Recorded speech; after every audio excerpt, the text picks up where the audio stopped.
Hi, I'm Joey Blanco with RWB Realty Group. Welcome back to the channel. So a friend of mine posed a question to me the other day that I thought was interesting. He asked, how much money do I need to make in order to afford $1 million home? $1 million! Well, I gotta be honest with you. I did not have an answer for him right off the bat. And the reason is because there's two different trains of thought. There's my train of thought and what I believe, and then there's the bank. So let's get into it, all right? And I'm going to apologize. I believe there's an echo in the room, but we're going to get through it, okay? $1 million home. How much income does it take for $1 million home?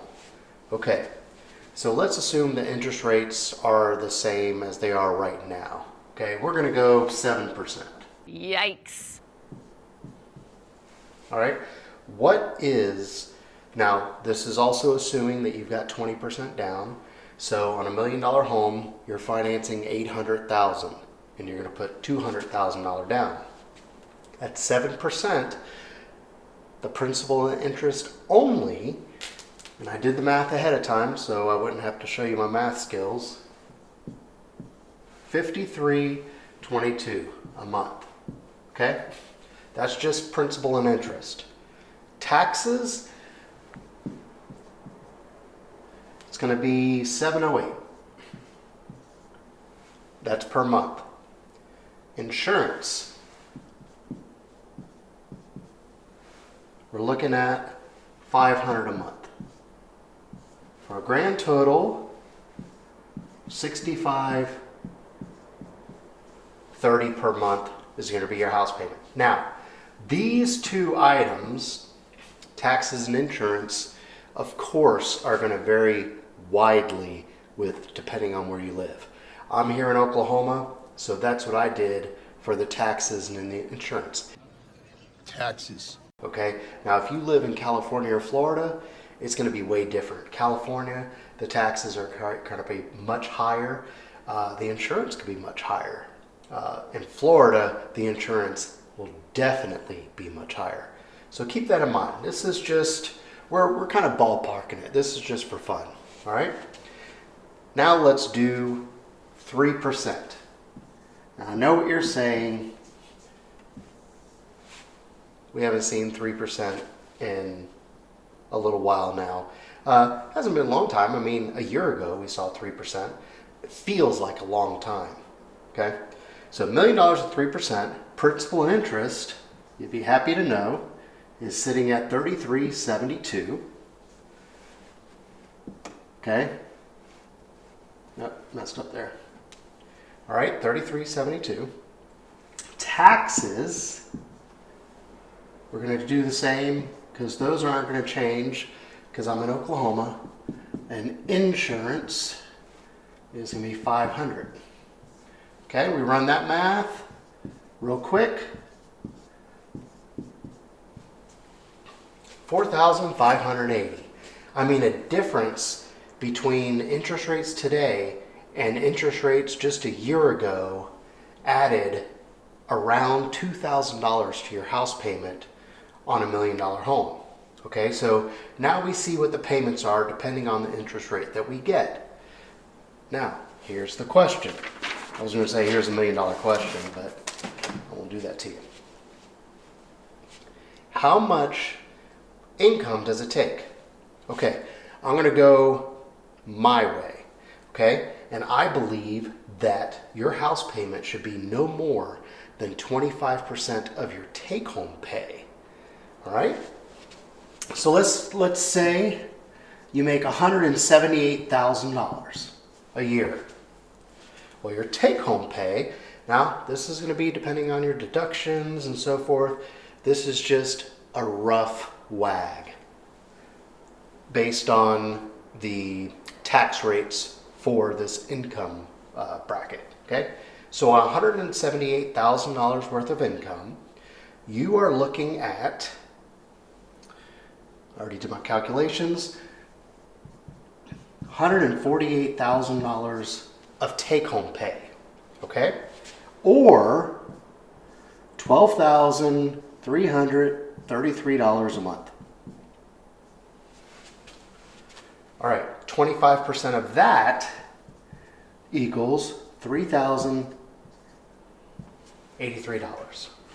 All right, so on my scale, 178K or 148K of take-home pay, you don't have enough, even at the 3% tax bracket, to buy $1 million home.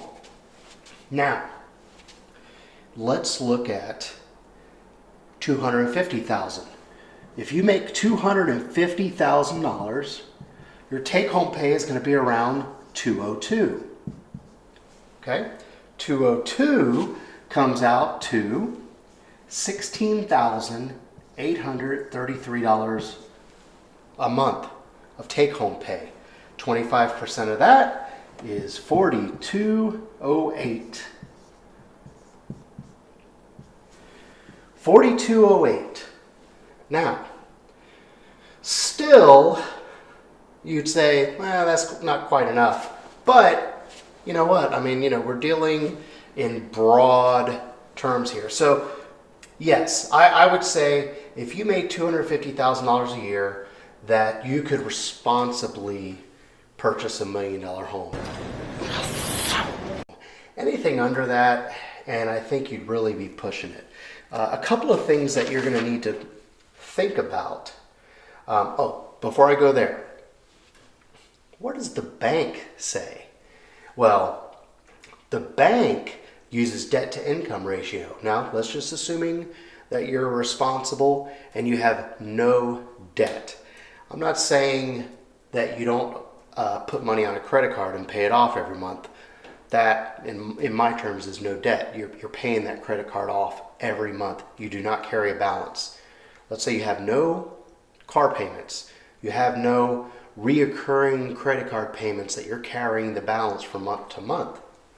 The bank uses a debt to income ratio sometimes as high as 45 to 48%. So according to the bank, you would be fine at $178,000. They'd give you that loan all day long because your take-home pay is $12,333, and depending on how much you put down, you are right there. So I wouldn't, just because. Okay, how do I say this? How do I say this diplomatically? Just because the bank will approve you for $1 million home doesn't mean that you need to go out and purchase $1 million home. Okay? The bank, and that's one of the faults with the bank will lend you way more than you can really afford. And that's a fact. Okay? Now here's some things that you need to think about before making this $1 million home purchase. Now, utilities. Okay? Now, in California, let's say in San Diego. You live in San Diego, you got $1 million home. Okay? How much are your utilities going to be on $1 million home in San Diego? Well, I'd venture to say that for $1 million, you could probably get a 1,200 square foot house in San Diego. Maybe, I don't even know. Maybe $1 million will get you an 800 square foot condo. This house is too small. Also, the weather is very mild there, and a lot of people that live close to the coast don't even have air conditioning because they don't need to. It's a nice balmy 70 degrees all year round. So their utilities are going to be very, very low. Okay? Same with upkeep. Upkeep is going to be very low on $1 million home in San Diego. However, you come to the great state of Oklahoma and you buy $1 million home, well, that home is probably going to be in the neighborhood of 4,000 to 5,000 square feet, where it gets hot in the summer, gets freezing cold in the winter, and depending on whether or not your $1 million home is on land or not, you're going to have propane cost to heat that $1 million home. You're going to have electricity cost to cool that 5,000 square foot home, your utilities are going to be through the roof. Same with upkeep. Upkeep on $1 million home in Oklahoma is going to be way more because, I mean, you know, let's be honest. In Oklahoma, $1 million home is going to be more of an estate. This estate is huge. The grounds seem to be extensive. Than it is a home, okay? So keep these things in mind when you're thinking about how much money do I need to make to afford $1 million home, okay? That's all I have for you today. I appreciate you. If you hung in there with me this long, I really appreciate you. And please, if you have any questions, hit me up in the comments or shoot me an email. I'll put all of that in the description below. And please, if you're looking to buy or sell a home, keep RWB Realty Group in mind. We would be more than happy to help you. Thank you.